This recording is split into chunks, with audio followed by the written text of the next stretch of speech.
Chapter 17 Preaching to Pulaha. Om Shri Ganeshaya Namaha.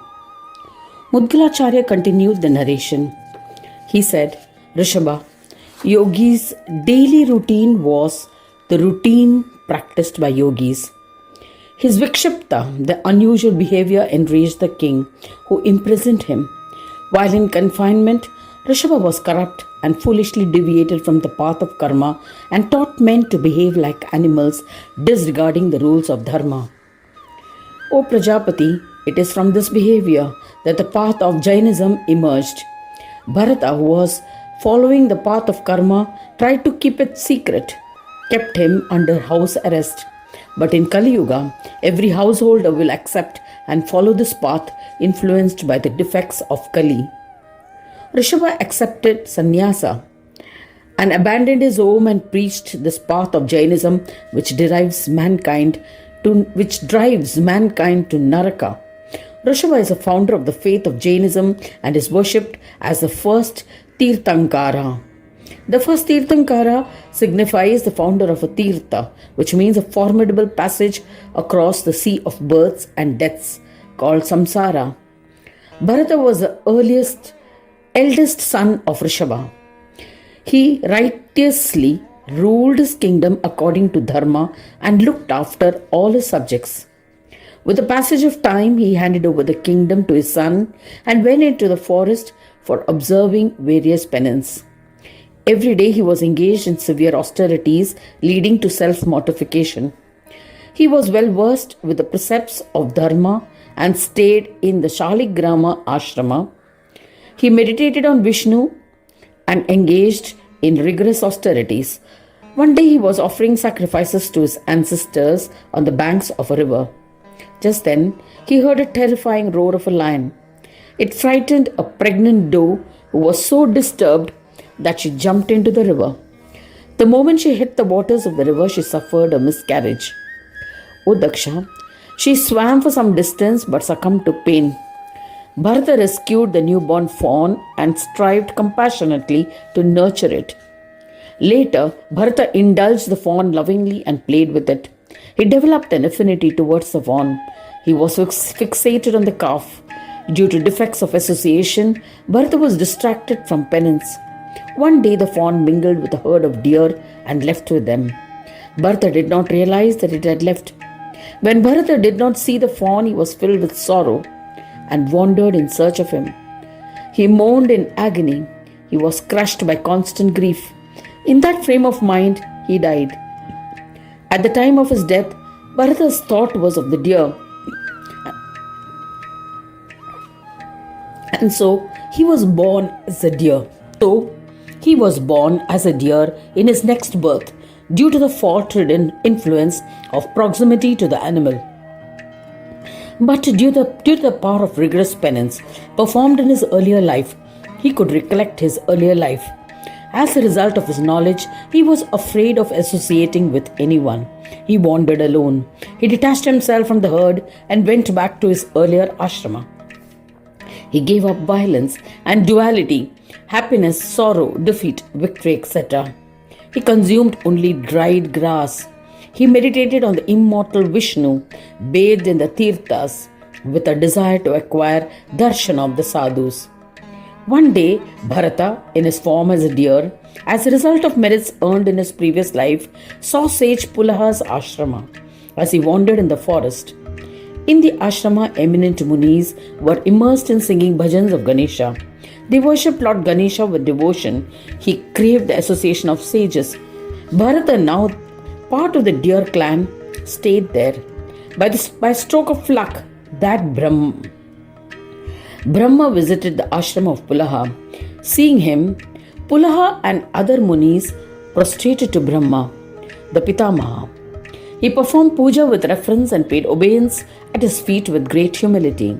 Pulaha asked Brahma, an ardent devotee of Ganapati, the primeval Deva, with humility, O Father, please explain the reason why all unhappy beings suffer sorrow. How can the beings who desire liberation become absorbed with Brahma? Mudgalacharya continued the narration. Lord Vidhata explained to his son, who stood before him, his palms joined in reverence, O son, you have asked an excellent question. I shall elucidate and enlighten you about the path which destroys all sins and bestows peace. By disrespecting Vignaraja, beings in all the three worlds suffer sorrow, face obstacles, and become fearful. All unhappiness is the form of vignas, obstacles. Ganesha himself assumes the form of obstacles. There's no doubt about it.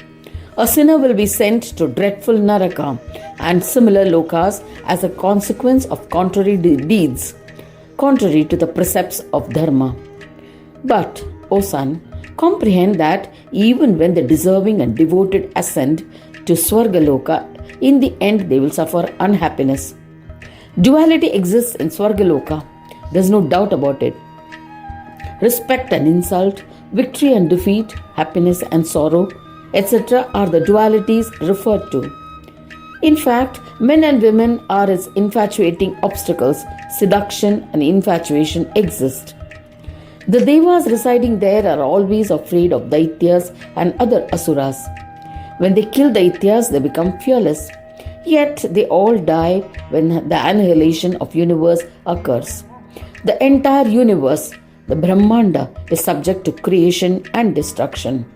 The Brahmanda is also affected by the three gunas of Sattva, Rajas and Tamas, and the obstacles which arise from them. O son, even if adopting sannyasa from karmas grant emancipation, yet it is riddled with obstacles. I shall explain this now. To attain liberation, the individual soul is infatuated and trapped in four types of bodies or deha. They are Jarayuja, born from a womb, Andaja, born from an egg, Swedaja, from moisture, and Udbija, from a seed. The very same soul resorts to worship and becomes liberated from the bondage of the body. Dehi represents the soul present in the body and is endowed with moha. It is acknowledged by all that it becomes free of infatuations. To achieve this, O intellectual one, Dehi is endowed with moha first. This is its obstacle. Yoga, in which the Deha and Dehi are differentiated, imagines a different Brahma. In reality, when Brahma undergoes Swata Uttana, awakening of self to creation, he creates another transformation, the Vikalpa, into two forms, the Deha and Dehi, in order to conduct divine plays in the world. The practitioners of yoga who attain the Nirvikalpa Samadhi state will realize the glory of Brahma. In this state, a jiva becomes aware that I am he, yet he experiences the duality of states endowed with transformation and devoid of it. This is also an obstacle or vigna. The Atma is considered as Brahma by the followers of Sankhya philosophy. There is no harm in this because there will still be another form devoid of Atma from their perspective. Hence, this belief in the Atma must be considered independently. When one believes in the concept of Swatma, then one must also believe in a contrarian concept. O son, the Sankhya philosophy is strongly dualist.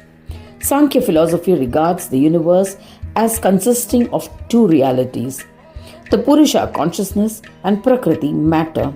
Jiva, a living being, is that state in which the Purusha is bonded to Prakriti in some form. The existence of God or Supreme Being is not directly asserted nor considered relevant by the Sankhya philosophers. Sankhya denies the final cause of Ishvara. The Sankhya school considers Vedas as a reliable source of knowledge. Purusha is ineffective and incapable of creating. One must consider another creator. This is an obstacle or vigna. There is no doubt that Sankhya Brahma is a primordial seed for Utthana, the act of creation. Since the same Brahma is the originator and also not the originator, the yogis do not acknowledge this philosophy as decisive. Swananda Brahma attained in the Samadhi state is nothing but the mind becoming one with the form of Brahma. One realizes the existence of Sanyoga or the union of other Brahmas in that state. Since one always experiences the undifferentiated form, it implies that Swananda is one type of Sanyoga. In the Mudgal Puran, Swananda is used to symbolize two different concepts. Swananda Brahma is a union or Sanyoga of Shakta, Saura, Vaishnava and Shaiva Brahmas. The body of Jivatma, the individual soul, is created from their Amsha. Ganesha is also present in his Amsha form. When the four beings along with their expanse unite, Swananda Ganesha is created. Swananda also means self-joy, either for the Jivatma or Paramatma. Even in that state, one realizes that Swasamvedya's soul is different from the undifferentiated Sanyoga form. This means that the triad of knower, knowledge, and the bestower of knowledge are not absorbed in it. The yogis mention that this distinction of Swasamvedya Atma form is an obstacle or vigna. Their undifferentiated aspect can be realized through yoga. I have elucidated in a logical sequence of the form of vignas or obstacles. Hence, the yoga form has not yet been acknowledged on the path of peace. It has been said that the form of true yoga is different. That form is not visualized by anyone, hence cannot be found anywhere. Ayoga is Brahma. Seeing the distinct forms is riddled with obstacles or vigna. Obstacles are created when one does not comprehend the truth. This discordance is a defect that destroys peace. When you will forsake both Sanyoga and Ayoga, you will attain peace. There will be no vignas or obstacles. There is no doubt about it. O eminent Brahmin, when you go beyond the 5 tendencies of the Chitta, you will become the form of yoga, undoubtedly. The Buddhi, the intellect which is created from the 5 tendencies of the mind, is Maya. Siddhi, also a Maya, creates an infatuation for the 5 types of Aishwaryas. When the reflection or bimba of Ganesha falls on Siddhi and Buddhi, the duality emerges. One is realized through intellect and the other through infatuation. The perspective that Ganesha is a duality must be abandoned. Comprehend Ganesha in his primordial form. Earlier, O son, I had told you that Ganesha is our family deity. You have worshipped him with devotion and reverence. As a consequence, you have become eligible for Shanti Yoga, or the Yoga of Peace. I have described the form of absolute peace to you. Worship Ganesha as ordained through the practice of Shanti Yoga, and you will become Ganesha. This is beyond all doubt. Expounding thus, Brahma disappeared. Pulaha Muni observed austerities and practiced yoga. Thus ends the 17th chapter titled Preaching to Pulaha in the second Khanda of the Puranopanishad Srimad Mudgal Puran, describing the legends of Ekadanta, dedicated to Sri Gajanana. End of chapter 17.